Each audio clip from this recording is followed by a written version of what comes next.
کوم خلک چې په ژوند کې غټ مقصد لري نو د هغې خو ډېرې زیاتې فایدې دي، خو دوه غټې فایدې یې دا دي.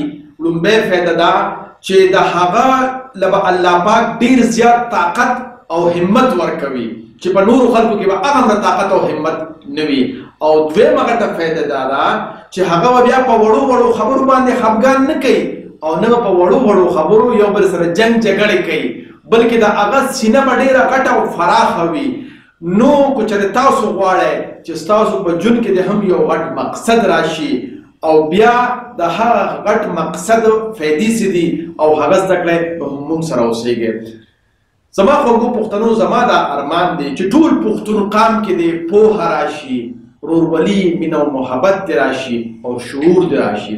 د هغې دپاره زه مختلف کتابونه لولم او تاسو ته په مورنۍ ژبه کې په ساده پښتو کې در رسوم.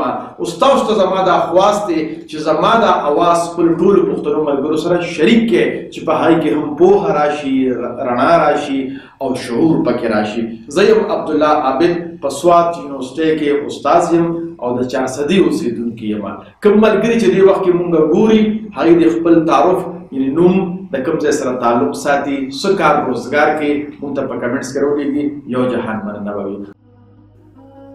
د خدای دپاره پښتنو سانونه وپېژنئ، ستاسو دپاره خو به ځان له پیغمبر نه راځي.